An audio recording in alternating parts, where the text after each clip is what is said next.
не би можел да си замислам такво нешто, бидејќи Дрексел Мајер е активна членка и во делот на проектот за дуално стручно образование и ова може би една од точките која што ги споменав преска, се наоѓаме во мала држава каде што има многу рекла казала и ова иритира.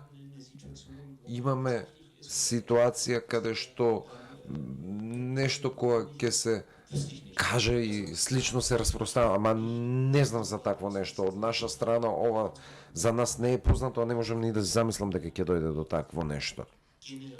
Бидејќи генерално во автомобилската индустрија имаме промена на структурите, имаме тендерирање за доставувачите за одредени модели, ама вакво нешто не знаеме.